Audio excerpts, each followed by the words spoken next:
The rain lashed my face like a whip. I stood on the shoulder of the interstate, watching the taillights of that familiar black SUV disappear into the downpour. My left cheek burned, and I could taste iron in my mouth. My knee throbbed from where it had hit the pavement when I was pushed out of the car. "You better remember this, you old hag. You pull this again, and you'll be sleeping in a dumpster." The image of my daughter-in-law, Jessica, screaming those words at me from the rolled-down window was seared into my mind. In my 69 years of life, I never thought I'd be abandoned on the side of a highway by my own son. How did it come to this? I wiped the mix of rain and tears from my face, my mind reeling back to just a few hours ago. Today was my grandson Leo's 6th birthday. I'd woken up extra early to make his favorite meal, a slow-cooked pot roast and creamy mashed potatoes, packed it all into insulated containers, and took 2 different city buses for nearly 2 hours to get to their house. Ever since my husband passed away 5 years ago, my son, Michael, and his family had become my entire world. "Mom, why did you take the bus again?" "I told you we'd come pick you up," Michael said as he opened the door. He frowned when he saw the containers in my hands. "You brought more food? The fridge is already packed." I managed a weak smile. "Leo loves it, and it gives me something to do." Jessica walked out of the bedroom, her lips curling into a tight line when she saw what I was holding. "Mom, we're trying to follow a scientifically backed diet for him. All that butter and salt in your cooking isn't good for his development." Her words felt like a needle to my heart, but I kept the smile plastered on my face. A little treat once in a while won't hurt. Just then, Leo ran over and hugged my legs. "Grandma, I want pot roast." Jessica immediately pulled him away. "Go wash your hands first," she instructed, then lowered her voice to me. "Mom, please don't always spoil him like this." I opened my mouth to respond but said nothing. This wasn't the first time. Ever since Leo was born, the clashes over our parenting philosophies had grown more frequent. She was all about modern, gentle parenting methods she'd read about in books, while I just thought a child needed some good old-fashioned home cooking and an extra sweater when it was cold. The birthday dinner was at a fancy downtown restaurant. I felt a knot in my stomach just looking at the prices on the menu. A single meal here cost more than my entire weekly budget. Leo spent the entire time glued to a tablet, watching cartoons, while Jessica and Michael occasionally spoon-fed him a bite. I wanted to say that staring at a screen while eating was bad for his digestion, but I remembered our earlier exchange and forced myself to swallow the words. On the way home, the rain started. I sat in the back with Leo, who had fallen asleep beside me. Soft music played through the speakers as Michael and Jessica murmured to each other in the front. Staring at the blurred city lights, I found myself thinking about Michael's childhood. We were poor back then. For his birthday, the best I could do was add a fried egg to his noodles, but he would eat it with such pure joy. "Mom, what are you thinking about now?" Jessica's voice pulled me back to the present. "Look at the way Leo's sleeping. It's because you've spoiled him. He can't fall asleep unless someone is right next to him now." That was the last straw. "It's perfectly normal for a child to need a sense of security," I snapped. "When Michael was little, he also—" "Here we go again," Jessica's voice shot up. "Can you please stop applying your outdated ideas to our lives? Times have changed." "Mom, Jessica studied child psychology," Michael chimed in. "Just listen to her." A wave of indignation washed over me. You were just what?" Jessica twisted around in her seat, her eyes gleaming in the dim light of the car. "You just think we don't know how to raise our own child, is that it? Do you know what Leo's piano teacher said? That he has trouble concentrating. It's because you're always feeding him that junk food." "How is my cooking junk food?" My voice began to tremble. "When Michael was a kid—" "Shut up!" Michael roared. The car swerved violently. "It's always, when Michael was a kid, when Michael was a kid. Are you ever going to stop?" I was stunned into silence. In his entire life, Michael had never, not once, yelled at me like that. Tears welled up in my eyes. "What are you crying for now?" Jessica sneered. "You resort to tears every time you can't win an argument. Who are you trying to look pathetic for?" Just then, the shouting woke Leo, and he started to wail. Jessica immediately turned to soothe him, muttering, "See? Now you've woken him up." Michael pulled the car over onto the emergency shoulder. Before I could even process what was happening, he turned around, and the back of his hand struck my face. "Mom, can you just give it a rest?" His face, illuminated by the passing headlights, looked like a stranger's. "You're always criticizing, always telling us what to do. We don't need you running our lives." I clutched my cheek, too shocked to speak. Was this the son I had worked my fingers to the bone to raise? The same boy who would bring me an umbrella in the rain and stay by my bedside all night when I was sick? "Get out," Michael said, his voice cold as ice. "What?" I thought I had misheard him. I said, "Get out. Go cool off," he ordered. He unbuckled his seatbelt, walked around to my side, and yanked the door open. I stumbled out of the car, my legs shaking. Before I could find my footing, Michael threw my handbag out after me and slammed the door shut. Jessica rolled down her window to deliver her final, heart-shattering blow. "You better remember this, you old hag. You pull this again, and you'll be sleeping in a dumpster." And then they drove away, leaving me alone in the torrential downpour, soaked to the bone, my heart ripped to shreds. The rain fell harder. I trudged along the shoulder of the highway, my steps heavy. My phone was in my purse, but I was afraid to use it. The last time I had called Michael to tell him he was working too many hours and needed to take care of himself, Jessica had accused me of interfering in their lives. Water droplets blurred my glasses, making it impossible to see clearly. Cars sped past, spraying me with dirty water. Not a single one stopped to ask if the drenched old woman needed help. How had the world become so cold? After what felt like an eternity, I finally saw a sign for a rest stop. My legs were screaming in protest, but I gritted my teeth and pushed forward. The lights of the service plaza were a warm beacon in the stormy night, my only glimmer of hope. I must have been a terrifying sight when I pushed open the door to the convenience store. The young girl behind the counter gasped, "Oh my God, ma'am, what happened to you?" I opened my mouth to speak, but the world went black, and I collapsed on the floor. I awoke on a small cot, covered with a dry blanket. My wet clothes had been replaced. A woman who looked to be in her 50s was sitting beside me. "You're awake," she said, smiling as she handed me a cup of hot water. "You gave us quite a scare. You passed out in the store with a high fever." I struggled to sit up, my body aching all over. "Thank you." "Where am I?" "You're at the highway rest stop." "I'm Brenda, the night manager," she said, helping me adjust my pillow. "We've called for an ambulance, but the rain is making the roads treacherous, so it might be a while." I shook my head. "No, don't worry about it. I'm fine," I said, trying to get up. Brenda gently pushed me back down. "Don't be stubborn. You were out in that storm for who knows how long. You need to get checked out." She hesitated for a moment. "How did you end up walking on the highway by yourself in weather like this?" The tears started flowing again. For some reason, I told this complete stranger everything. When I got to the part about my son slapping me, Brenda gasped. When I told her they had left me on the highway, she slammed her hand on the table in anger, and when I repeated my daughter-in-law's final words, her own eyes grew red.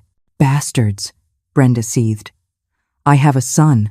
If he ever dared to treat me like that, I'd break both his legs." I shook my head with a bitter smile. It was my fault. I shouldn't always be meddling. "Bullshit," Brenda swore. "You're his mother. You have every right to say what you think. They use you when they need you, then kick you to the curb when they don't." I fell silent. She was right. After Leo was born, I had gone from being a mother to being a nuisance, an old woman poisoning their precious son with outdated ideas. "Do you have anywhere to go?" Brenda asked suddenly. I froze. My keys were in my purse, but my purse must have fallen on the highway when Michael threw it out. Go back to them? I shuddered, the image of Jessica's venomous glare flashing in my mind. "I thought so," Brenda sighed. "Look, how about this? When my shift is over, you can come stay with me for a few days, just until you figure things out." I looked at her, my heart filled with gratitude. I couldn't possibly impose. "Don't be silly. We all get old," she said, patting my hand. "My own mom passed away last year. Seeing you, it just reminds me of her." And just like that, I went to live with Brenda. Her husband had passed away years ago.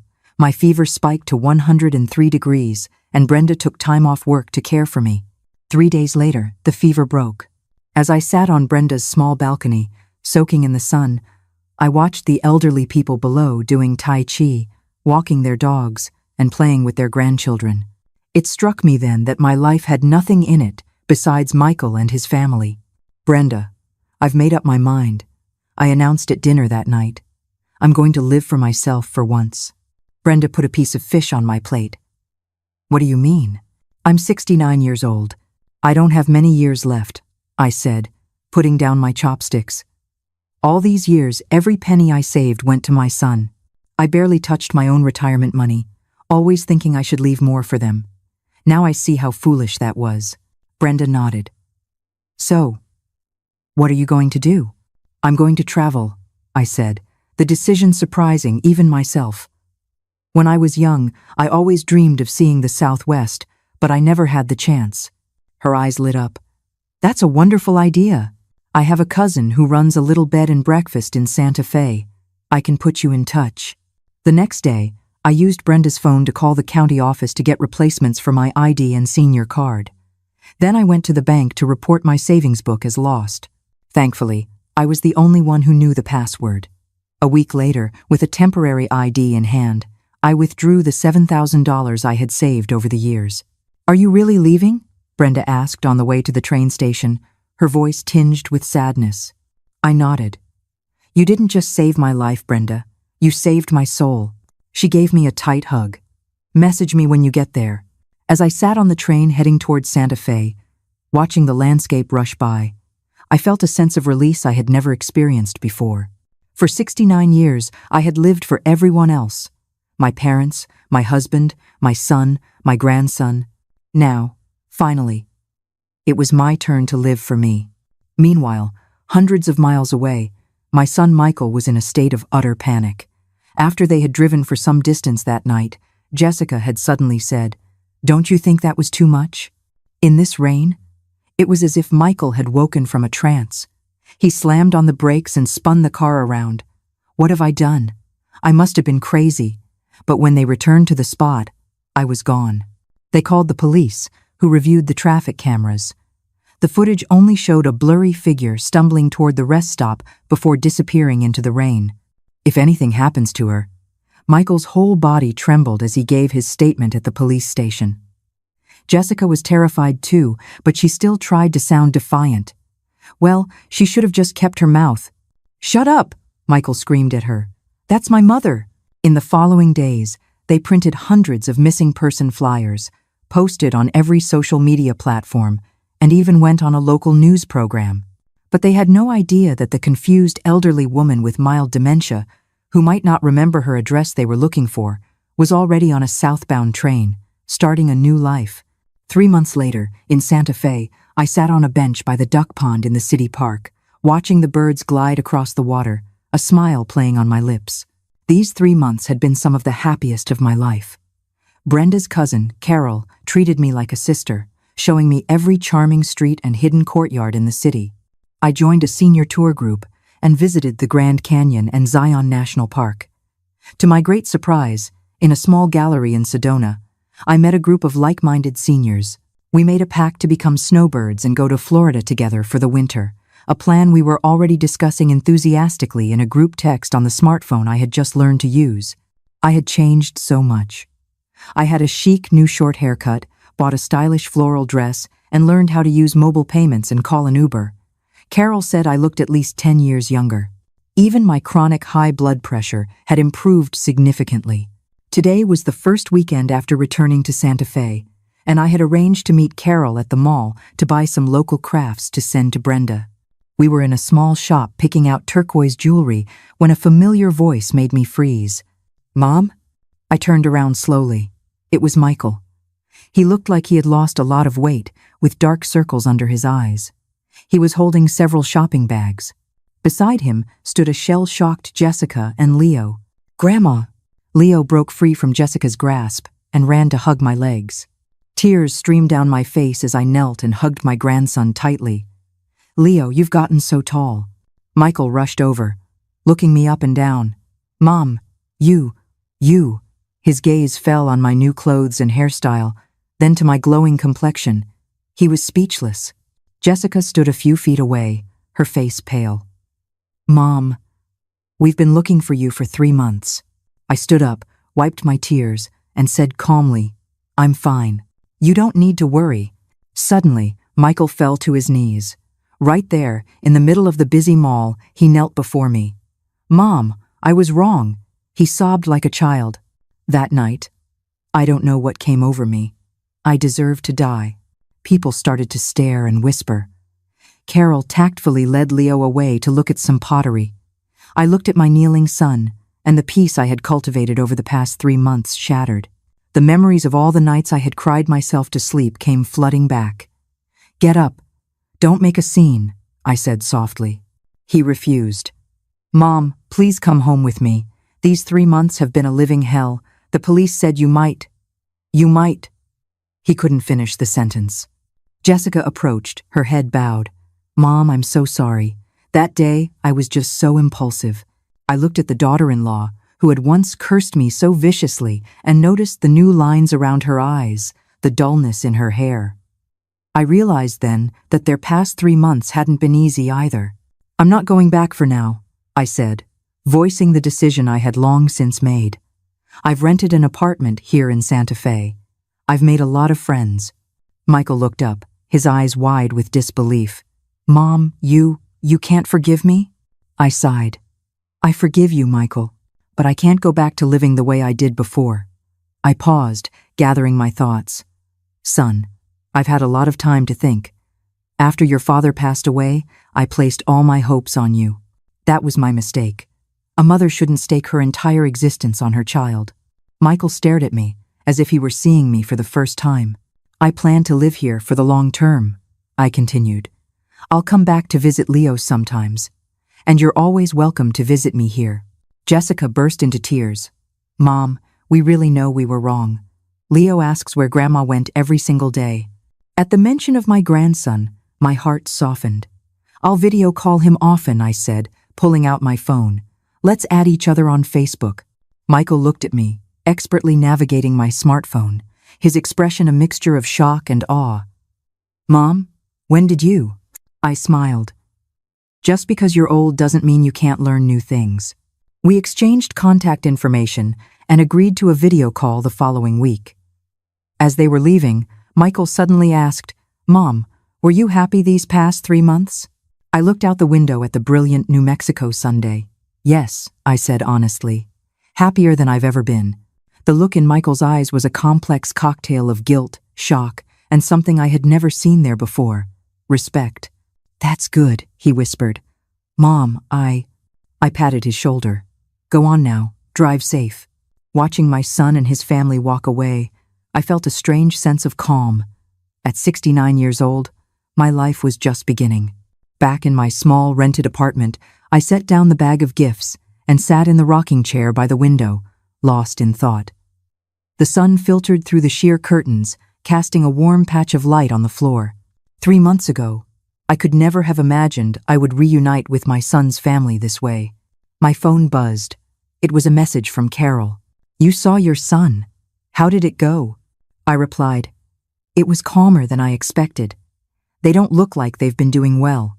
Carol's reply came quickly. "Are you softening?" I stared at the message, my finger hovering over the screen. Was I? When I saw Michael kneeling on that polished mall floor, sobbing his heart out, I did feel a sharp pain in my chest.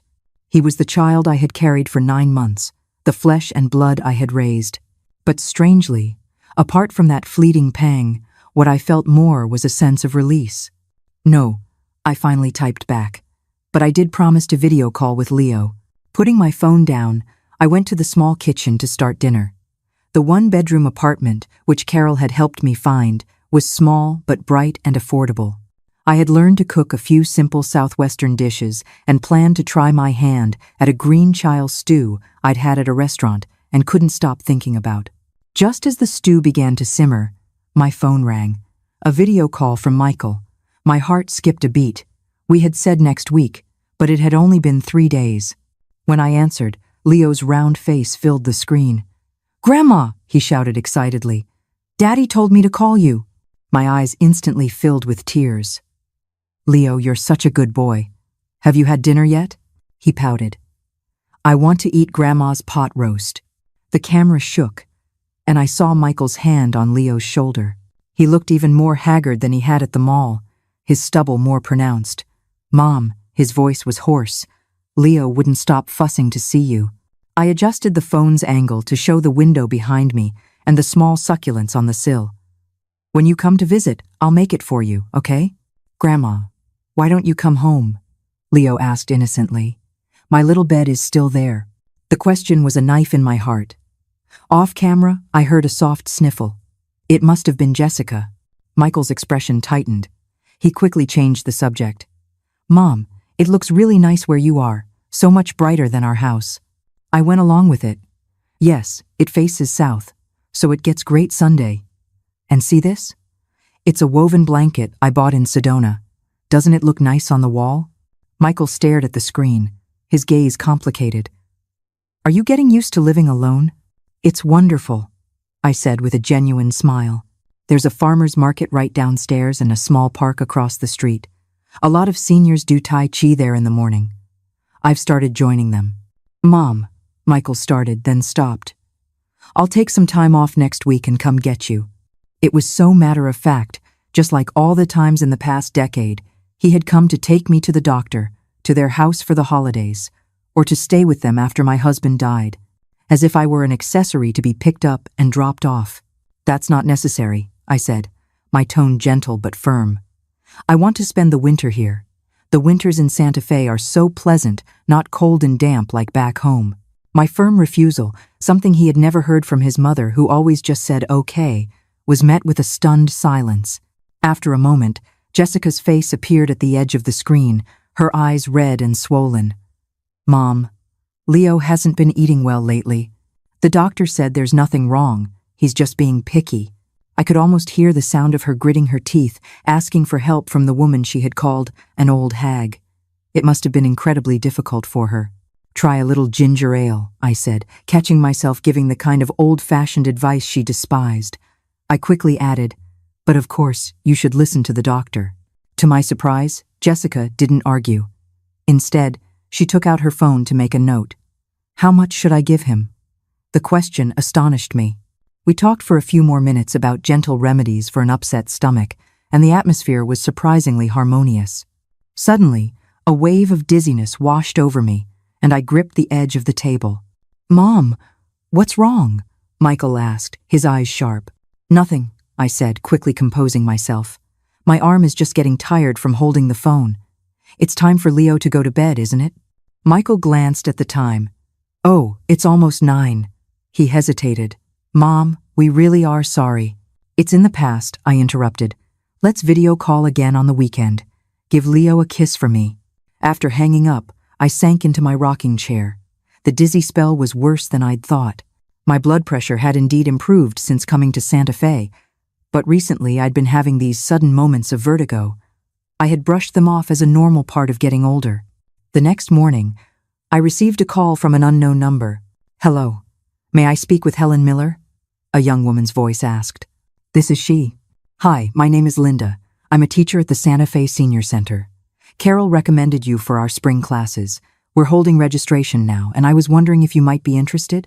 I had no idea Carol would do something like that. When I was young, I had always wanted to learn watercolor painting, but between work and raising a family, there was never any time. After retiring, I was too busy taking care of Leo. What kind of classes do you offer? I asked, intrigued.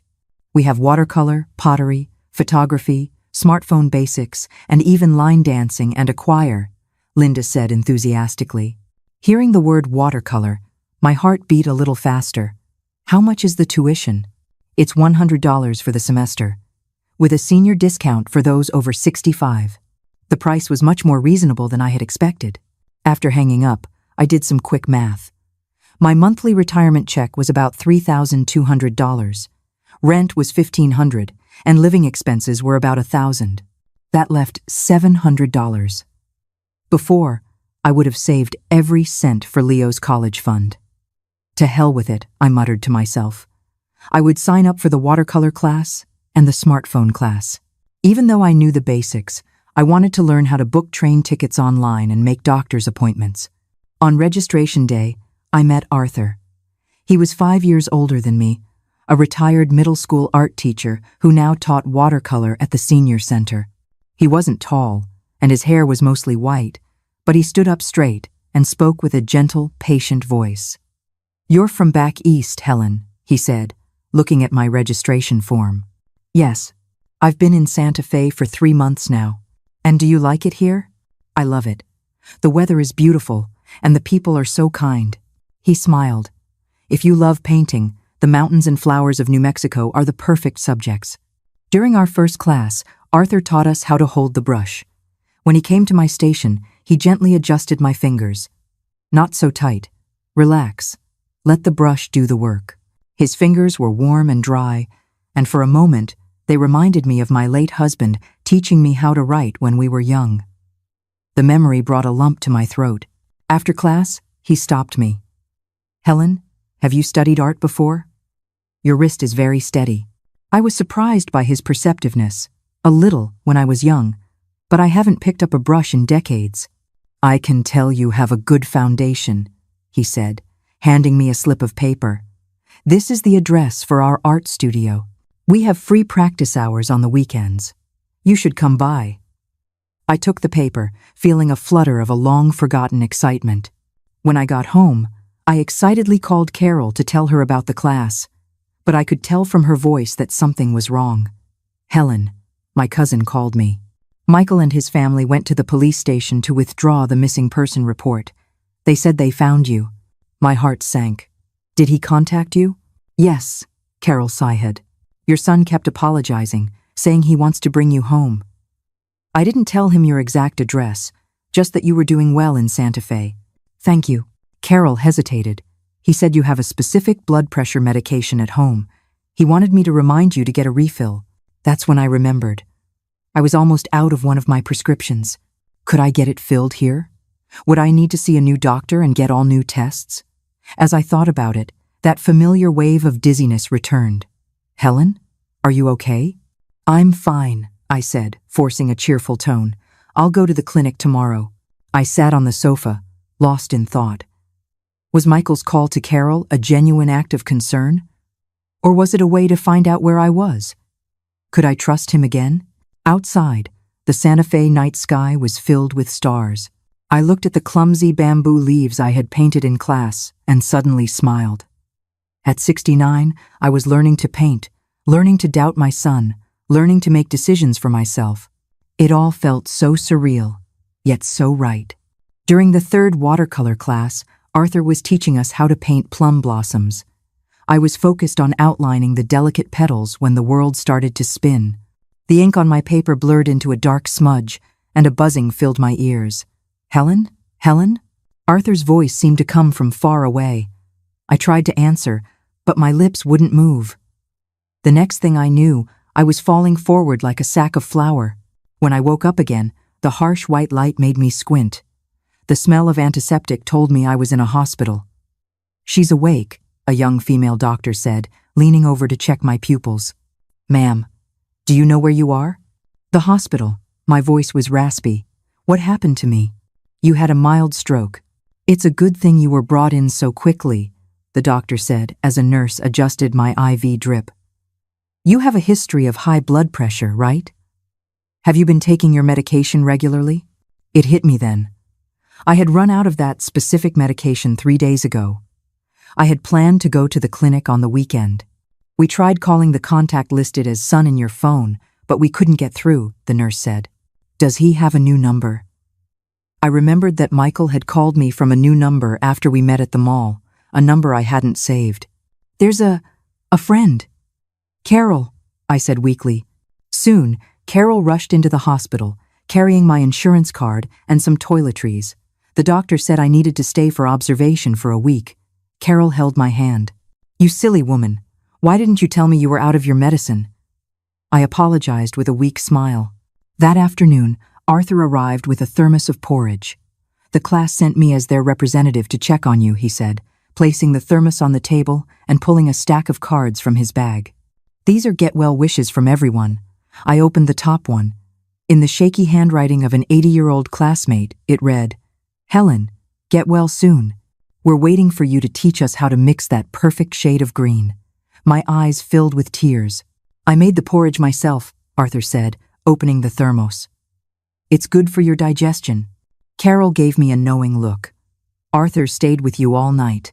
He only just went home this morning to change." I looked at Arthur, astonished. The tips of his ears turned slightly red. "It was nothing. You just focus on getting better. I'll come see you tomorrow." After they left, I finally worked up the courage to ask Carol to help me call Michael. "Are you sure?" she asked.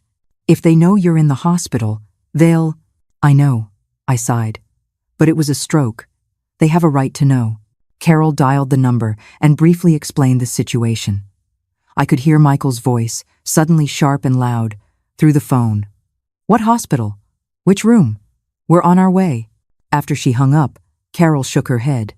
"From the sound of it, he's going to drive through the night to get here." I felt a mix of anticipation and dread. In sickness, one craves family. But I was terrified of going back to being a burden. The next morning, the door to my hospital room was thrown open. Michael rushed in, his face covered in stubble, his eyes bloodshot. A haggard-looking Jessica followed him. "Mom!" Michael stumbled toward my bed, wanting to hug me but afraid to touch anything. "How are you? Does it hurt?" His familiar concern brought a lump to my throat. But then I saw Jessica behind him, clutching a fruit basket, her eyes puffy and her lips pressed into a thin line. "I'm fine," I said, trying to sound strong. "It's just a minor thing." A few days of observation. Just then, the doctor came in for his rounds and explained my condition in detail to Michael. I would need to be on medication long-term, have regular checkups, and it would be best if someone were around to keep an eye on me. After the doctor left, he turned to me. "Mom, when you're discharged, you're coming home with us. Jessica already cleared out the south-facing bedroom for you." I looked at Jessica, stunned. She lowered her head. "Mom, we were wrong before. Leo talks about you every single day. The change was so drastic I couldn't process it." The daughter-in-law who had cursed me was now inviting me into her home. I'm fine here in Santa Fe," I stammered. "So fine you end up in the hospital with no one knowing?" Michael's voice rose. Then he quickly lowered it. "Sorry, Mom, I didn't mean—" Jessica tugged on his sleeve and said to me, "Mom, you get some rest. We're going to talk to the doctor." After they left, I heard their muffled argument in the hallway. "What was that about?" "I thought we agreed to respect her decision," Jessica said. "But she's sick. She needs someone to take care of her," Michael practically growled. "And you're going to quit your job to do that? What about the mortgage, the car payments, Leo's school?" There was a long silence. Then I heard Michael's choked voice. "Jessica, she's my mother. When I was a kid, I had a terrible fever, and she carried me for miles in the snow to get to the hospital. Now she's sick. I can't just—" My heart twisted. He remembered. He remembered everything I had done for him. The argument stopped. A little while later, Michael came back into the room alone, his eyes red. "Mom," he said, sitting on the edge of my bed. He asked, so carefully, "Do you really not want to come home?" I looked at his exhausted face and suddenly understood. My refusal wasn't punishing them, it was punishing myself. I longed to be close to my son and grandson, but I was terrified of repeating the past. "It's not that I don't want to go back," I said softly. "I just don't want to be your burden." The tears finally fell from Michael's eyes. "Please," he begged, "let me be your son again." His words broke down all my defenses. I reached out and stroked his messy hair, just as I had when he was a feverish little boy. "Okay," I whispered through my own tears. "But on one condition, anything. I need my own space and my own time," I said firmly. "I want to go to my art class twice a week, and I want to see my friends." A smile broke through his tears. "Of course, Mom. You should have your own life." Just then, Jessica returned with the doctor, who explained all the post-discharge instructions, emphasizing my need for a quiet, comfortable living environment. "Mom," Jessica said suddenly, "I was doing some research. It's best for seniors with high blood pressure to live in a south-facing room. We'll move out of the master bedroom when we get back." I stared at her, shocked. The master bedroom was their pride and joy, the one they had decorated perfectly for their wedding. "No, you don't have to." "Yes, we do," Jessica said firmly. "Leo can have the guest room. We'll move into the attic." This was too much. I looked at Michael, who seemed just as surprised as I was. Clearly, this was not something they had discussed. The day before I was discharged, Arthur came to help me with the paperwork. Michael was at the pharmacy, and Jessica was packing my things in the room. "Helen," Arthur said, handing me a paper bag. "This is a local herbal supplement. It's supposed to be good for cardiovascular health." "Thank you for everything, Arthur," I said gratefully. "I'm so sorry I have to drop out of your watercolor class." "Don't worry about it," he smiled.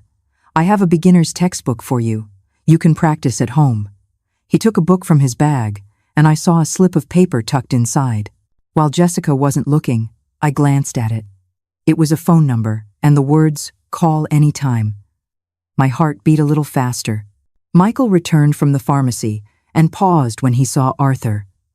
"This is Arthur, my watercolor teacher," I explained. "This is my son, Michael." The two men shook hands.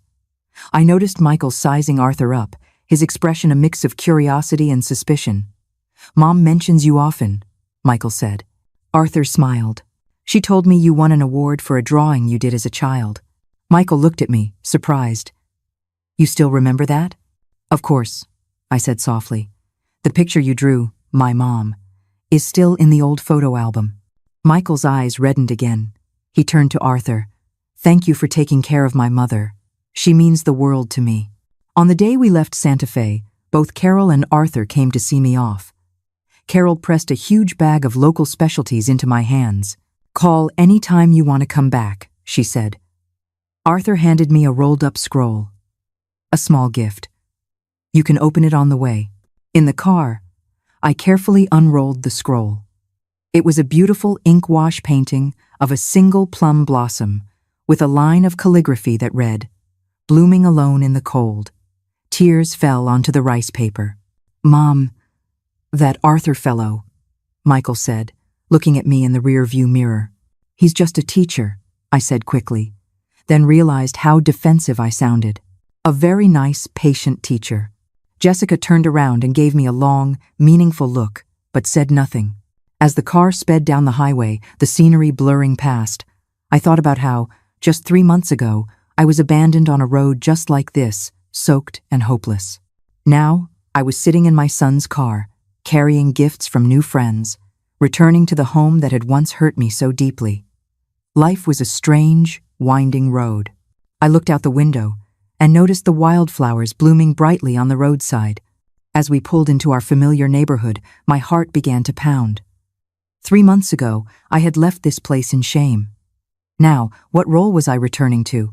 "We're here, Mom," Michael said, turning off the car. "Wait here, I'll carry you upstairs." "No need," I said with a smile. "The doctor said a little activity is good for my recovery." The elevator ride up was awkward. Leo clung to my hand as if he were afraid I might vanish again. Jessica stared at the floor numbers, and Michael kept wringing his hands. The apartment door opened, and I gasped. The heavy, dark curtains were gone, replaced with light, airy ones, just like in my Santa Fe apartment. On the coffee table was a blooming orchid, next to the woven placemat I had bought in Sedona. "Your room is this way," Michael said, leading me to the master bedroom. When he opened the door, I nearly cried. It was a near-perfect replica of my little home in Santa Fe. The same beige bedding, the same rocking chair, even a few succulents on the windowsill. The walls were decorated with enlarged, framed photos of the landscapes I had taken on my trip. I was too choked up to speak. "It was Jessica's idea," Michael said softly. "She said you loved your place in Santa Fe, and we thought we wanted you to feel at home." Jessica stood in the doorway, twisting her fingers. "I hope it's to your liking. All the furniture is new." I took her hand. "Thank you. It's beautiful." Leo bounced into the room. "Mommy and Daddy worked on it for days. They wouldn't let me see." Dinner was takeout, but I noticed Jessica had made me a special bowl of porridge, very similar to the one Arthur had brought me. The small gesture warmed my heart. After dinner, Leo insisted I tell him a story. I sat in the rocking chair with him curled in my lap, telling him about my adventures in the Southwest. "Grandma, do the mountains really look like they're painted?" he asked, his eyes wide. "They really do." Grandma saw them with her own eyes. I pulled out my phone to show him pictures. The sound of Jessica washing dishes in the kitchen stopped. She came quietly to the doorway to listen. When I described the 3 stages of a traditional tea ceremony I'd read about, Michael put down his phone and drew closer. The first cup is bitter, representing the struggles of youth. The second is sweet, for the successes of middle age. And the third has a complex aftertaste, like the wisdom of old age, I explained. "Like life," Michael said suddenly. We all looked at him, surprised by the philosophical thought from my usually practical son. "You're right, Michael," I said, smiling at him. I saw something different in his eyes, a new depth, a kind of peace. That night, lying in the unfamiliar bed in my familiar home, I sent a message to Carol. Arrived safely. They decorated my room just like my place in Santa Fe. She replied instantly, "That's thoughtful of them. Arthur says hello." At the mention of his name, a warmth spread through my chest. I opened the scroll he had given me and read the inscription again. At the bottom, in tiny characters, was another line. "The winter plum, tempered by frost, grows more fragrant." The next morning, I woke at my usual 6 o'clock and found Jessica already in the kitchen. "Mom, you're up so early," she said, surprised. "If you need anything, just tell me." "It's a habit," I smiled. "I went for a walk every morning in Santa Fe." Jessica hesitated. "Well, I could walk with you in the community garden. Leo is still asleep." I was touched by the offer. The morning air was crisp and clean. We walked side by side on the tree-lined path, a comfortable silence between us. "Mom," Jessica began, "I am so sorry." I patted her hand. "It's all in the past." "No," she said, shaking her head as tears streamed down her face. "You don't know how much I regret what I said that day.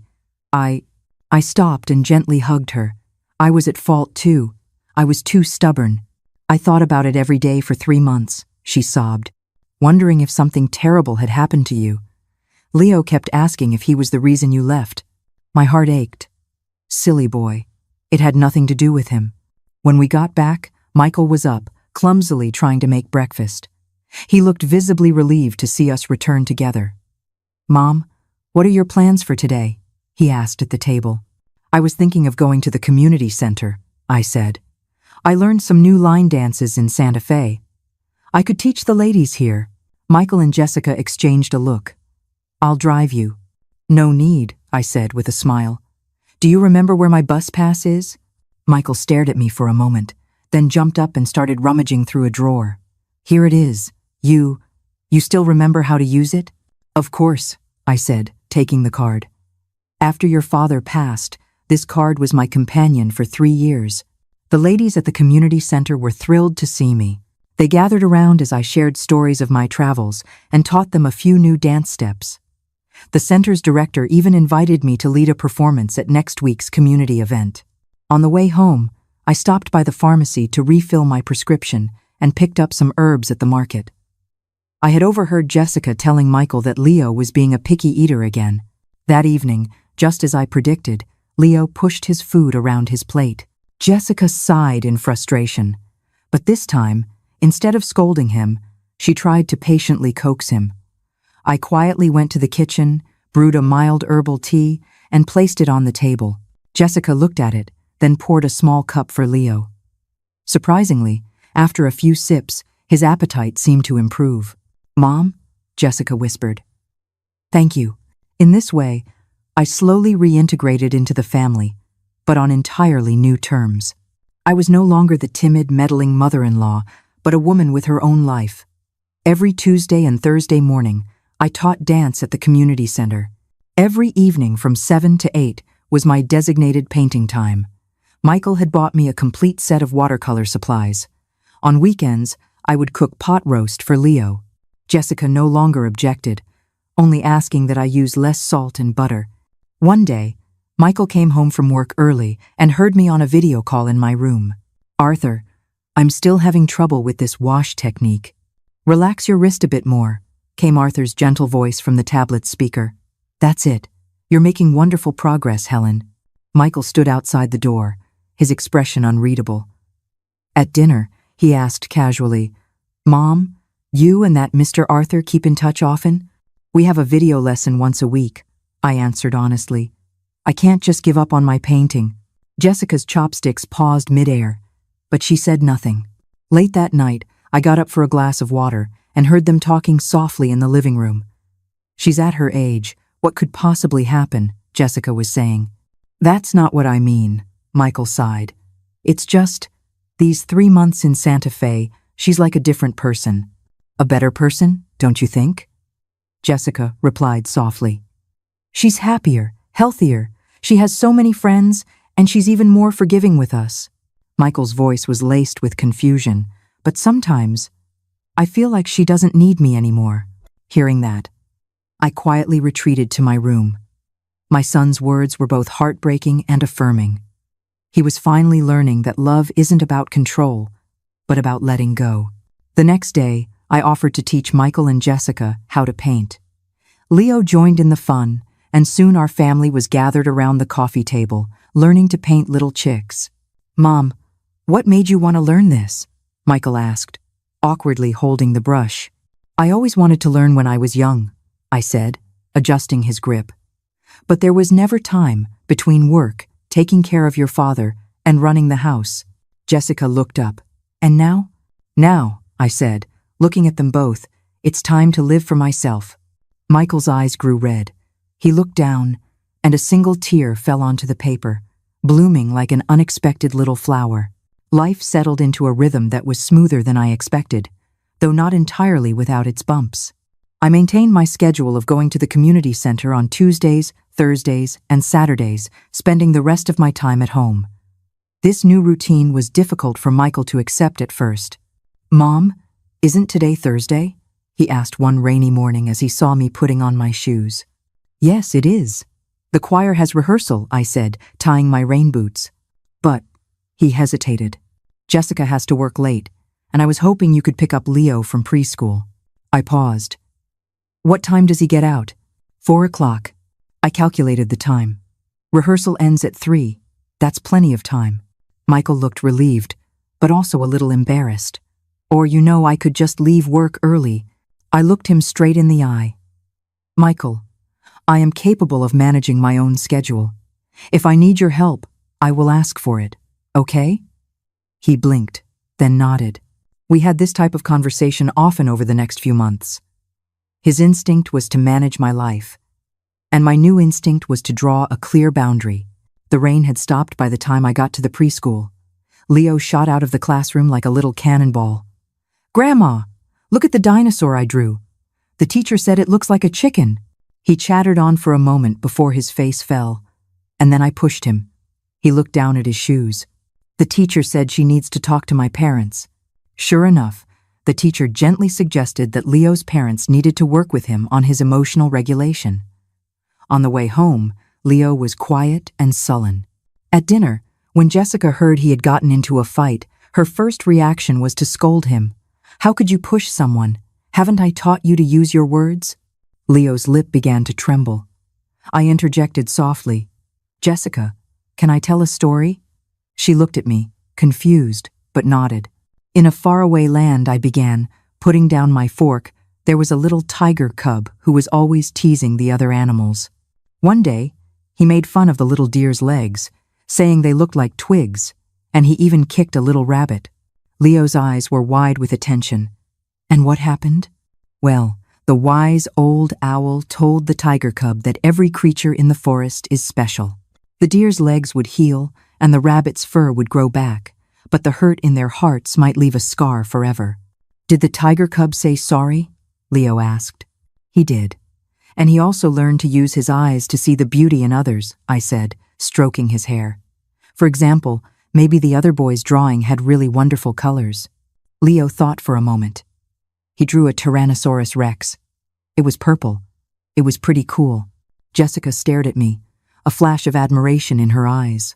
Later that night, as I passed their slightly ajar bedroom door, I heard her say to Michael, "The way your mom tells stories, it works so much better than my lectures." Michael chuckled softly. I told you. She raised me without ever laying a hand on me. There was an unspoken question hanging in the air between them. So how did you become a son who would lay a hand on her? After a long pause, Michael whispered. Work was so stressful. The mortgage. You were always saying she was spoiling Leo. I forgot how she raised me. My heart clenched, and I quietly walked away. That weekend, Michael suggested a family trip to a new nature preserve. Leo was ecstatic, and Jessica even took the day off. Watching them bustle around, packing a picnic, I thought of Arthur, who had mentioned he'd always wanted to see the fall colors up north. On a whim, I sent him a text message, inviting him to visit if he was ever in the area. I regretted it instantly. What was I thinking? Inviting an outsider to a family gathering? To my surprise, he replied almost immediately. I would be honored. As it happens, I have a trip planned to the State Museum next week to see an exhibition. Perhaps I could arrive a day early. I stared at the screen, my heart pounding. How would I tell Michael and Jessica? What would they think? As I was debating what to do, Michael walked over holding my pill organizer. Mom, your blood pressure medicine is running low. I put some cash in here for you to get a refill. I opened the case. Tucked inside were 5 crisp $100 bills. On each, written in pencil, were the words, "For treats." A lump formed in my throat. When he was a little boy and our budget was tight, I would give him pocket money with the same notes scribbled in the corner. Now, the roles were reversed. Michael, I began hesitantly, next Saturday, a friend of mine would like to come over for dinner. Is it Carol? She's more than welcome, he said, not looking up from the picnic basket. No, it's Arthur. He's coming to town for an exhibit. Michael's movements froze. He slowly looked up. Just him? Yes, I said, suddenly feeling like a child who had done something wrong. If it's not convenient, it's convenient. Of course it's convenient. His voice was a little too loud. Any friend of yours is a friend of ours. But his face clearly said, why didn't you tell me sooner? Jessica came over to see what the commotion was.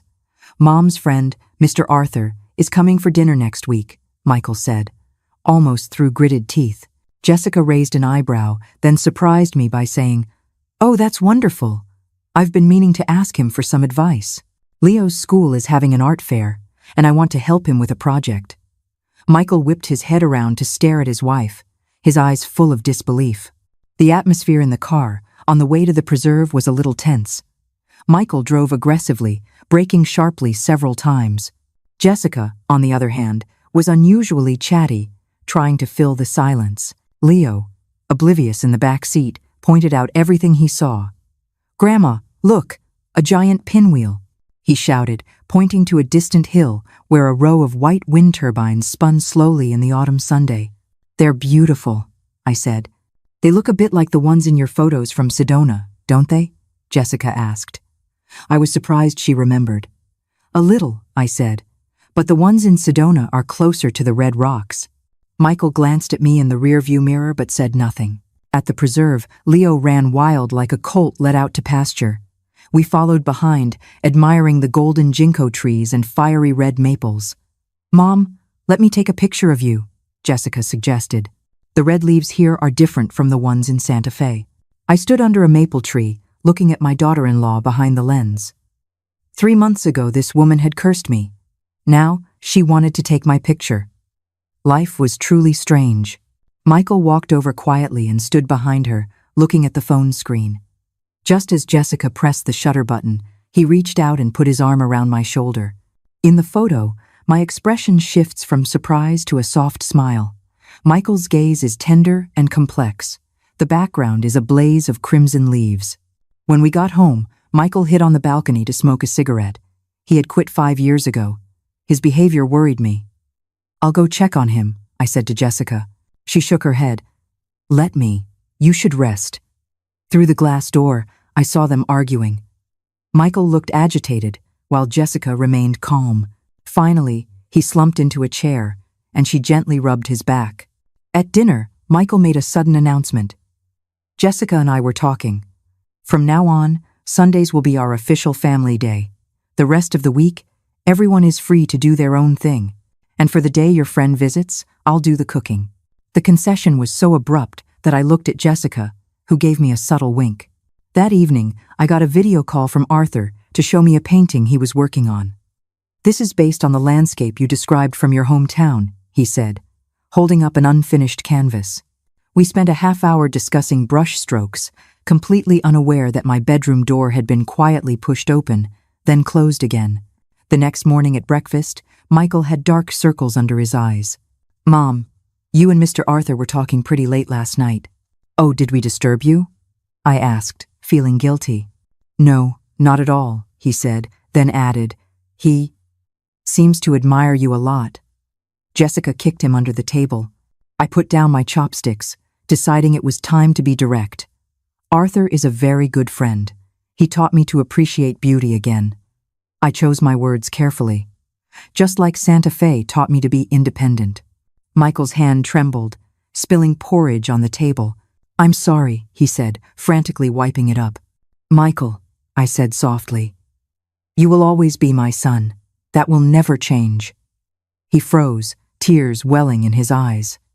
"I know," he whispered. "I'm just scared." "Scared of what?" I asked gently. "Scared that you don't need me anymore," the tall grown man confessed, his voice breaking like a child's. Jessica quietly took Leo from the table. I walked around and hugged my son's head to my chest. "Silly boy," I murmured. "A mother's need for her child never ends. It just changes."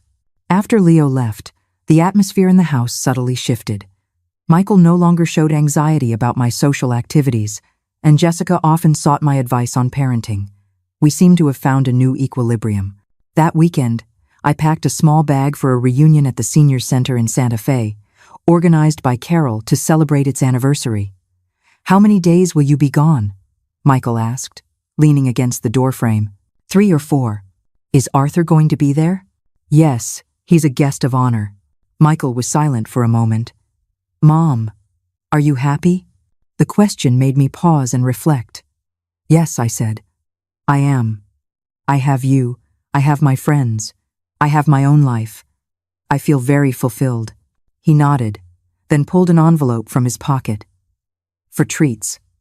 I opened it and gasped. It was a plane ticket. "Michael, this is too expensive. You're worth it," he smiled. "You've taught me so much, including how to be a better son." The night before I left, Jessica gave me a new smartphone stand. "This will make it easier to video chat. Leo can see you whenever he misses you." I hugged her. "Thank you for everything." The next day, Michael's family took me to the station. Leo clung to my leg. "Grandma, take lots of pictures of the big mountains for me." I kissed his cheek. Michael put my suitcase on the train.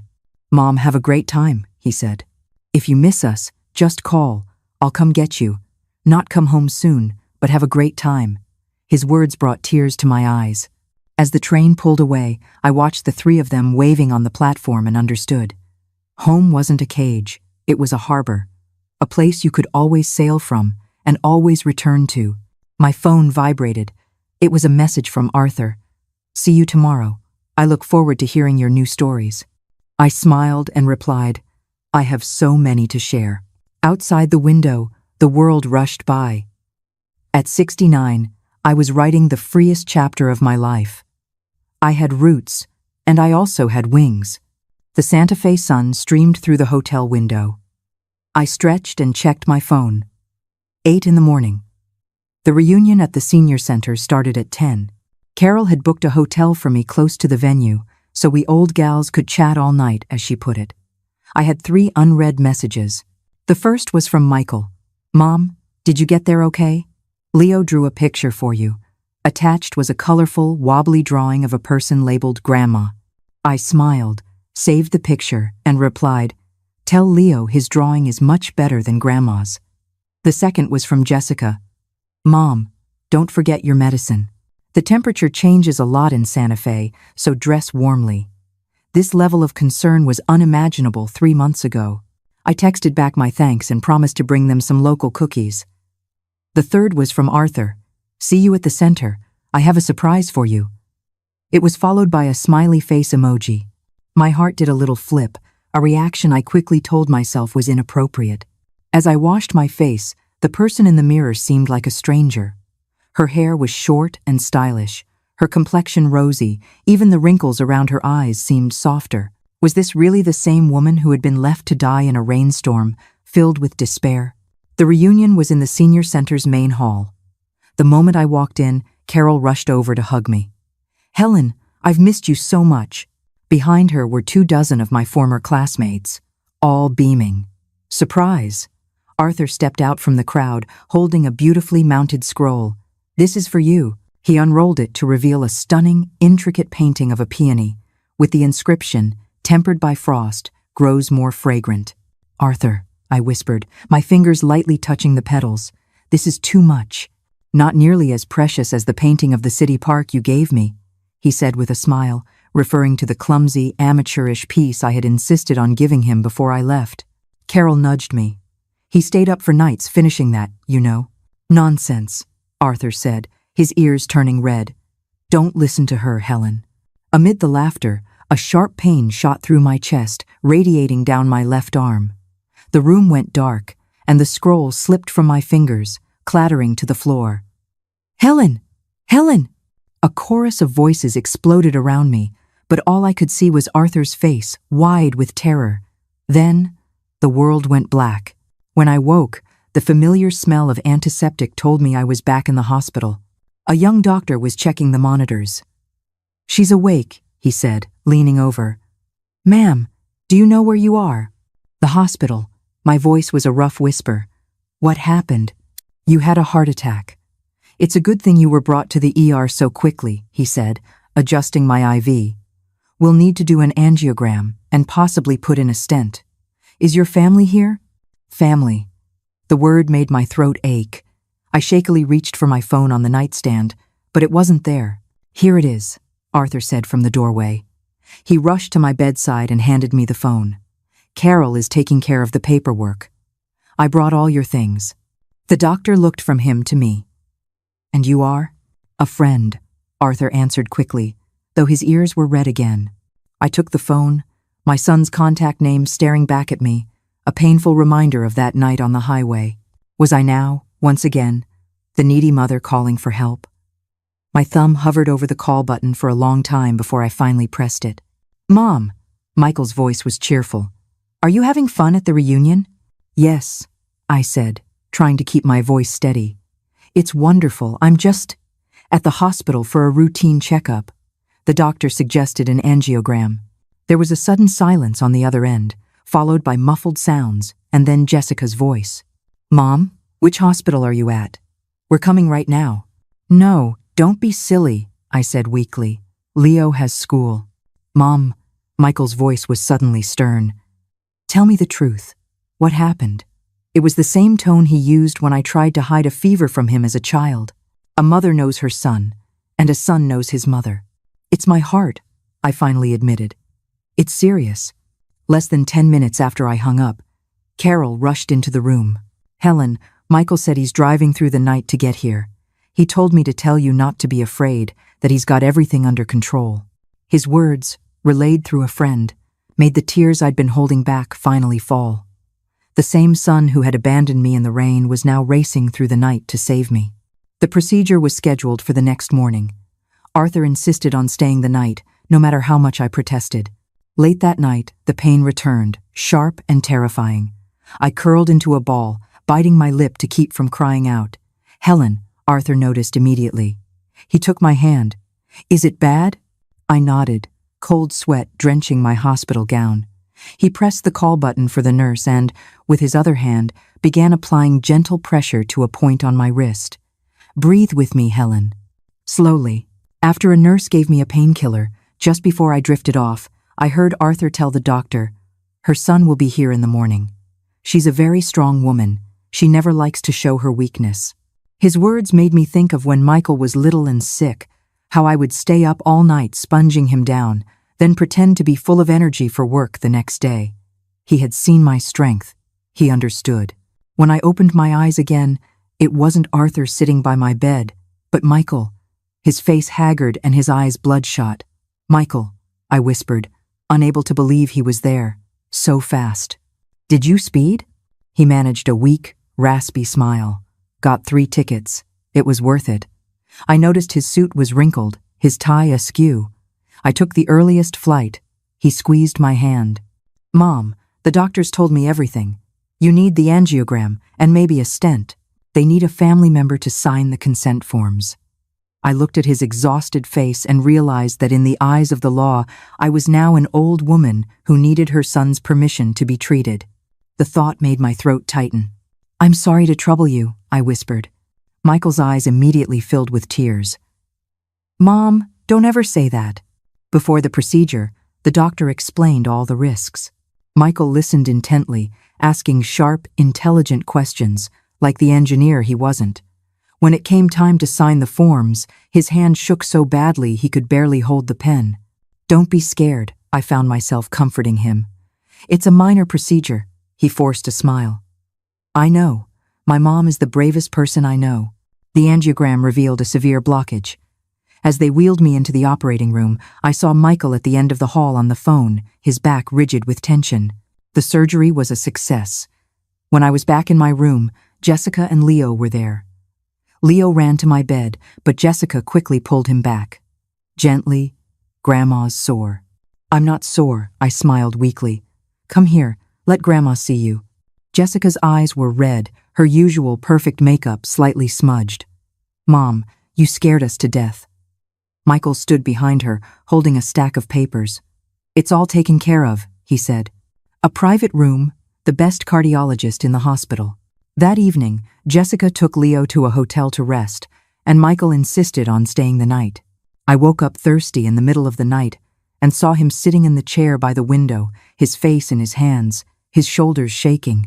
Michael? He jumped, quickly wiping his face. Mom, do you need something?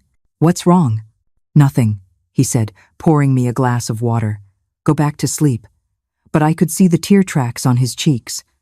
I insisted. And finally, he broke down.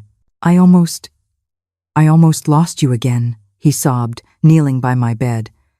That night, when I left you in the rain, what's the difference between me and my father? The words hit me like lightning.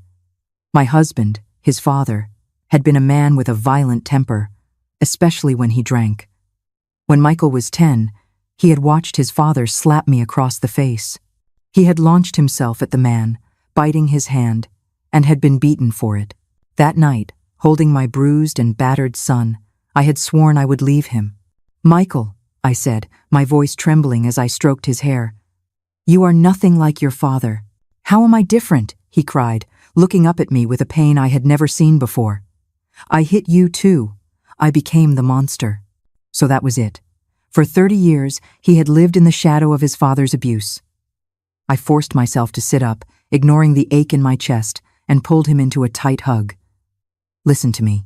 That night, after you left, you came back looking for me, didn't you? Your father never would have. He wept in my arms, a 38-year-old man crying like a lost child.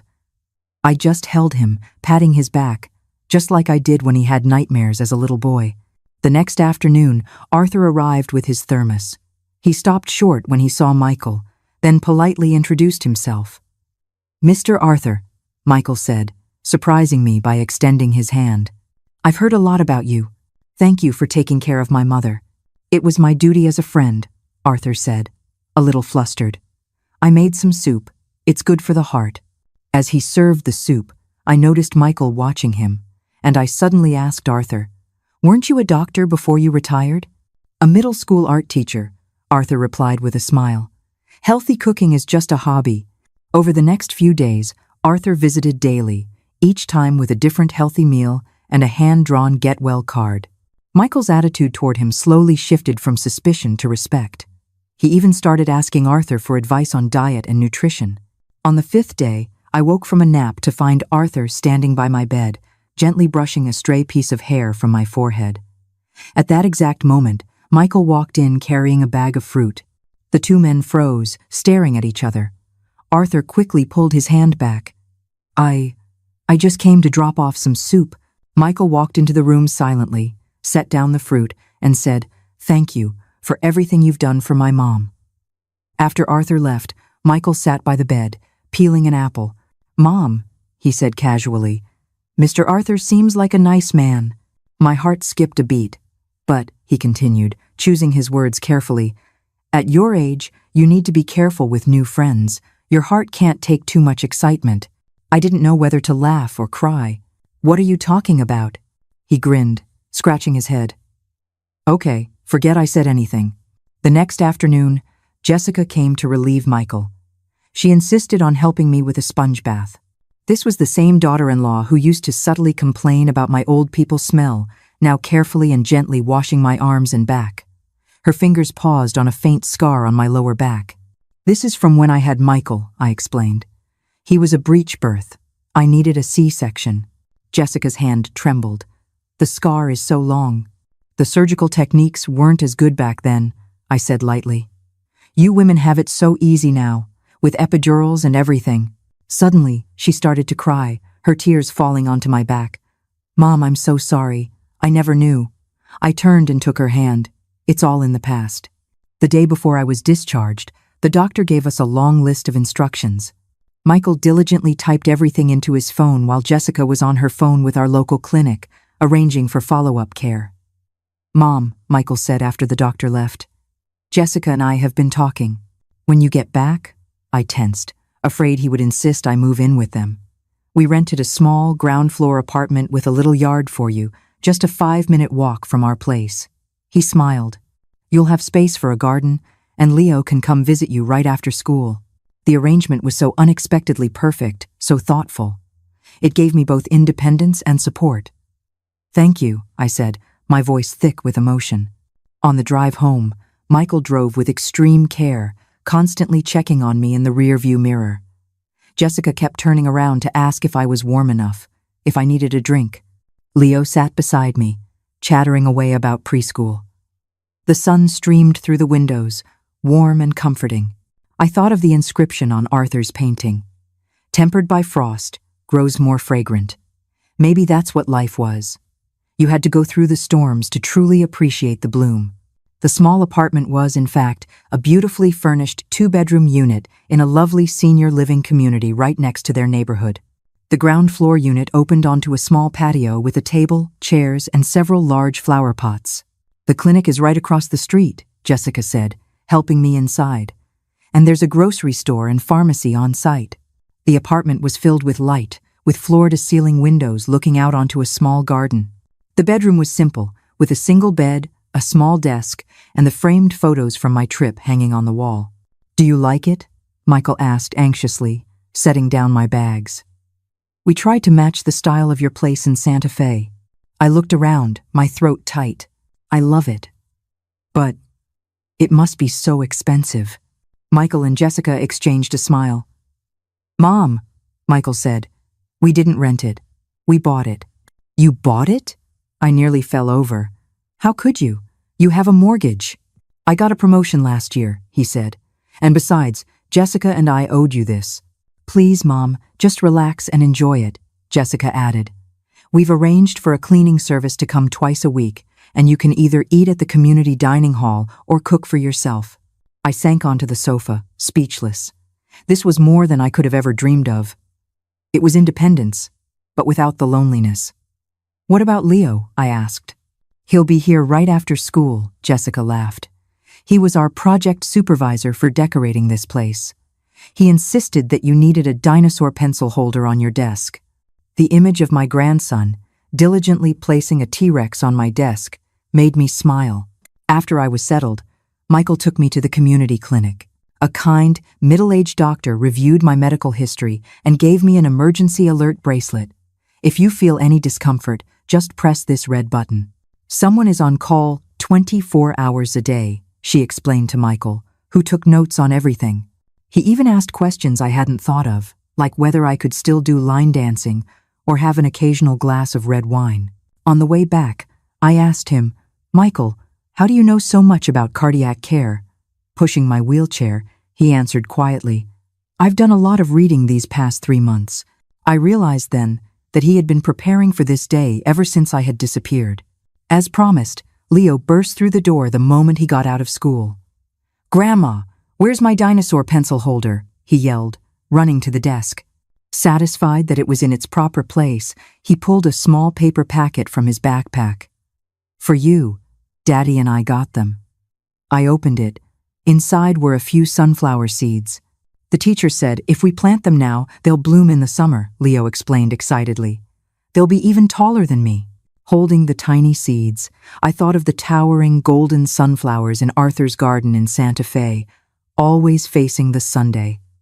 Let's plant them tomorrow, shall we? I said, pulling Leo into a hug. That evening, Michael and Jessica insisted on having our first family dinner in my new home. Jessica brought over a few simple, healthy dishes, and Michael produced a bottle of red wine. The doctor said a little is good for the heart, he announced proudly, pouring me a small glass. As we raised our glasses, Michael's voice cracked. Welcome home, Mom. Those 3 words unleashed a torrent of tears. This wasn't a return to their home. This was a return to my own home. My new life began. Every morning at 7, Leo would arrive like a little alarm clock to walk with me to his bus stop. Afterwards, I would do my exercises in my little yard and water my sunflower seeds. I quickly made friends with the other residents, many of whom had similar living arrangements. We started a morning exercise group, a choir, and a book club. The vibrant community reminded me of my time in Santa Fe. One day, while unpacking, I found the set of paints and the unfinished canvas Arthur had given me. After some hesitation, I gave him a video call. Helen, he said, his face lighting up the screen. How are you feeling? Much better, I said, showing him my little yard. Look, I'm about to plant sunflowers. We chatted for a while, and he told me that everyone at the senior center missed me. Before we hung up, he said, I've put together a portable art kit for you, for painting outdoors. I'll mail it to you. I started to refuse, but the words that came out were, Thank you, Arthur. The package arrived 3 days later. Inside the beautiful art kit was a small card. For when you've recovered, we'll paint together again. The sunflowers of Santa Fe miss you. A. I tucked the card into the bottom of my pill organizer like a schoolgirl hiding a love letter. The next day, Michael came by with soup and saw me organizing my medication. His eyes fell on the hastily closed pill box, then to my flushed cheeks. He smiled knowingly. Did you get a package from Mr. Arthur? I nodded, embarrassed. That's nice, he said, surprising me. It's good to have people who care about you. Then he went about serving the soup as if nothing had happened, leaving me stunned. As my strength returned, I began to paint again. At first, it was just random images, but soon a theme emerged. The storm, the taillights on the highway, the warm glow of the rest stop. I called the series The Stormy Night. The first time Michael saw them, he stood before the easel for a long time without speaking. Mom, he said, his voice trembling, is this how you saw it that night? I realized then that the paintings were from my perspective, a perspective he had never considered. It's in the past, I said lightly. Painting is just part of my therapy. In May, my Stormy Night series was accepted into the city's senior art exhibition. To my surprise, one of the paintings won the award for Most Emotionally Resonant. Michael took the day off work to bring the whole family to the award ceremony. My grandma is a famous artist, Leo proudly announced to everyone. One of the judges told a reporter, her work has a power that goes straight to the heart. That resilience, that search for hope in the midst of despair, is deeply moving. After the exhibit, Michael quietly bought the painting and hung it in the most prominent spot in their living room. One day in June, Jessica rushed over with Leo. He had gotten into another fight at school. This is the second time, she said, furious. He needs to be punished. Leo sat in the corner, his face a mask of stubbornness. Why did you fight? I asked him gently. He said, I don't have a grandma. Leo sniffled. He said my grandma was dead. My heart ached. I hadn't realized my disappearance had left such a deep scar. Jessica, I said, leading her to the kitchen. Do you remember the story I told about the little tiger cub? She looked at me, and a wave of understanding crossed her face. You mean? I nodded. Sometimes, a story is more powerful than a punishment. That night, I heard Jessica in Leo's room, telling him a new story about a little fawn who was misunderstood, her voice gentle and firm. In July, my sunflowers bloomed. their golden heads towering over Leo, just as he had predicted. I sent a picture to Arthur, who replied, "The sunflowers in Santa Fe are blooming too. I hope they can meet someday." Michael saw me smiling at my phone. "What did Mr. Arthur say, Mom?" he teased. "He said you should mind your own business," I retorted, playfully swatting at him. He dodged, laughing like a boy. As summer drew to a close, we had a barbecue in my little yard. Afterwards, I brought out a folder. "There's something I want to talk to you about," I said, trying to sound casual. "This is my will and my final arrangements." The beer can in Michael's hand nearly slipped. "Mom, why are you talking about this? At my age, these things need to be taken care of," I said calmly. "I've put both of your names on the deed to this apartment. My savings are to be divided 3 ways, between the 2 of you and Leo. My insurance policy is in the nightstand drawer. The password is Leo's birthday. And, if something happens to me, please let Carol and Arthur in Santa Fe know." Michael's eyes were red, but he didn't have an outburst like he would have in the past. He took a deep breath and accepted the folder. "Mom, we respect your wishes, but you have to promise us you'll take care of yourself and live to be 100. 101? Leo piped in, making us all laugh. Late that night, after Jessica and a sleepy Leo had gone home, Michael stayed to help me clean up. "Mom," he said suddenly, "thank you for giving us a chance to make things right." I stopped what I was doing and looked at my son, who now stood a full head taller than me. "And thank you, Michael," I said, "for giving me the chance to be myself again." In the moonlight, we smiled at each other, and all the pain and resentment of the past melted away into a quiet understanding. The gentle October sun warmed my small yard. The sunflowers had gone to seed, their heavy heads drooping. I sat on the stone bench, watching Leo concentrate on his drawing pad. It was his first official art lesson with me. "Grandma, look at my son." He held up his drawing of a wobbly yellow circle. "It's wonderful," I said, stroking his hair. "You know, my first drawing was a sun, too." "Did your mommy teach you how to draw?" he asked. The question caught me off guard. My mother, a woman from the countryside who had never held a paintbrush, had taught me how to roll dumpling wrappers, how to mend clothes, how to find joy in a life of scarcity, but not how to draw. "No, sweetie. My mother taught me other things," I said softly, "like how to make dumplings." "Then you can teach me how to make dumplings." His eyes lit up. "Okay, this weekend, when your mom and dad come over, we'll all make them together." Just then, the yard gate opened, and Michael walked in carrying a large box. "Mom, Leo, look what I've got." Leo dropped his drawing pad and ran over. "Cake. I smell cake." "You've got a good nose," Michael laughed, setting the box down. "Mom, your birthday is tomorrow. Jessica ordered a cake for the party, but this one is for you. We can put it in your fridge." I had completely forgotten. Tomorrow was October 18th, my 70th birthday. A year ago, I was lying awake in their guest room, listening to them argue about how I was spoiling Leo. "You shouldn't have," I said automatically. "Yes, we should have," Michael said, crouching down to my level. "Mom, 70 is a big one, and Jessica has invited all your friends." He gave me a mischievous wink, including Mr. Arthur. My heart fluttered. He's coming?" "Yes. He's flying in from Santa Fe," Michael said softly. "Are you happy, Mom?" I looked into my son's caring eyes and understood. This was his way of making up for that night in the rain.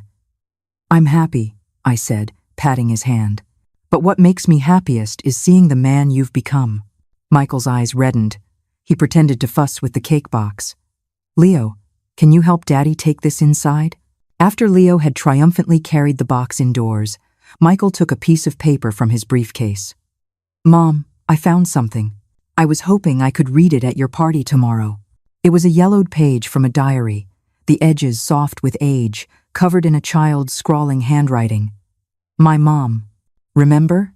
Michael asked softly. "I wrote it when I was 10. It won an award. You kept it in the photo album all these years." I made a copy.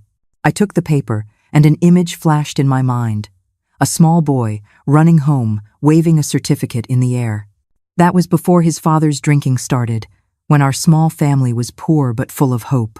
Tomorrow, Michael's voice choked, I want to read it in front of everyone, so they all know what a wonderful mother I have. I pulled him into a hug. He no longer smelled of rain and anger, but of a quiet strength. The next day, Jessica showed up with a makeup artist. I laughed, but she insisted. Mom, you have such beautiful skin, the makeup artist said. Jessica, who used to mock my old-fashioned beauty remedies, now smiled and said, My mom has always taken great care of herself, haven't you, Mom? We looked at each other and smiled. The restaurant was a beautiful, traditional-style building. When we walked in, I was stunned. The main hall was filled with more than a dozen tables, bustling with people. There were my friends from the dance class and the community center, Michael's colleagues, Jessica's friends, and even Carol, who had flown in from Santa Fe and was waving at me. Helen, over here, she called. I walked over and saw she was sitting next to Arthur. He stood up, looking especially handsome in a dark blue suit. Arthur, I said, at a loss for words. He handed me a long brocade box. Happy birthday, Helen. A small token. I opened it. Inside was an exquisite paintbrush, the handle engraved with a phrase, At 70, following the heart's desire. This is too precious, I murmured. Not as precious as your paintings, he said with a warm smile. After a few toasts, Michael tapped his glass for attention. Today is my mother's 70th birthday, he began, his voice trembling slightly. I'd like to read something I wrote when I was 10 years old. He pulled the copied page from his pocket. My mom is the best mom in the world. She wakes up very early to make me breakfast. When I'm asleep, she is still mending my clothes. Once, I had a high fever, and my mom carried me to the hospital. She fell down on the way, but she held me tight so I wouldn't get hurt. Michael's voice broke. Jessica went to his side and took his hand. My mom's hands are rough, but they feel so gentle. My mom says you should be like bamboo, straight on the outside, but hollow on the inside, upright and humble. When I grow up, I will make sure my mom has a good life, so she never has to work so hard again. The room was silent. Many of the older guests were dabbing their eyes. After the last line, Michael was weeping openly. He walked over to me and knelt down. Mom, I failed you. I made you suffer. I pulled him up, my own tears flowing. Silly boy. I was never angry with you. Jessica came over and gave me a deep bow. Mom, I'm so sorry. I was so immature. I wrapped one arm around my son and the other around my daughter-in-law. Leo ran up and hugged my legs. 3 generations, crying and laughing together as the room erupted in applause. After the party, as guests were leaving, Arthur approached me. Helen, could we speak for a moment? We walked out to the hotel garden. Helen, he began, taking a deep breath. I came here not just to celebrate your birthday, but to ask you a question. My heart sped up. I knew what was coming. Would you be willing to spend the rest of your years with me? Not as a student, but as a partner. This confident, articulate man was now as nervous as a schoolboy. I looked at the garden around me, my mind racing. A year ago, I was a pathetic old woman, abandoned in the rain. Now, I had my own home, my own life, and the possibility of love. Arthur, I said finally, my voice soft. I cherish our friendship more than you know, but my roots are here now, with Leo and Michael. The light in his eyes dimmed for a second, but then returned. I understand, he said. Can we still be friends? Of course, I said, taking his hand. You will always be my best teacher and my dearest friend. On the drive home, Michael watched me in the rearview mirror. Mom, what did Mr. Arthur want to talk about? I smiled. He invited me to go painting in Santa Fe. Michael was quiet for a moment. And what do you think? I told him I might visit sometime, I said, looking out the window. But my home is here. The only home I need is where you all are. In the mirror, I saw my son's face break into a smile of pure relief. Life settled back into its peaceful, fulfilling rhythm. In early November, my Stormy Night series was featured in a citywide art exhibition, and a local paper wrote an article about me titled, An Artist Reborn. Michael proudly framed the article and kept it on his desk at work. Arthur and I continued our weekly video calls, and sometimes Michael would even join in, asking for advice on what kind of art supplies to buy for me. On the first weekend of December, the whole family gathered in my small yard to make dumplings. Leo's creations were lopsided, but everyone praised his efforts. Jessica, whom I had recently taught, now expertly pinched the edges. "Mom," Michael said suddenly, "the city's senior college is opening a new branch at the community center. Mr. Arthur recommended you as a guest lecturer." "Me? A lecturer?" I said, dropping a dumpling. "Yes, to teach introductory watercolor," Michael smiled. "He said you were his most talented student." I looked at Jessica, who nodded enthusiastically. "You should do it, Mom. It's only 2 classes a week. I can pick up Leo." And so, I became Professor Helen. My students were all my age, and our classes were filled with as much laughter as art. For Christmas, Michael gave me a large, mysterious gift. It was a professional easel and a gold-embossed certificate of membership to the National Senior Artists Association. "You deserve a bigger stage, Mom," he said proudly. Outside, snow was beginning to fall. In my little yard, the seeds for next year's sunflowers lay sleeping under the earth. I looked at my son's mature, kind face and thought of his twisted, angry expression on that stormy night. It felt like a lifetime ago. Wounds heal. Misunderstandings fade. As long as there is love, even the coldest winter will eventually give way to spring.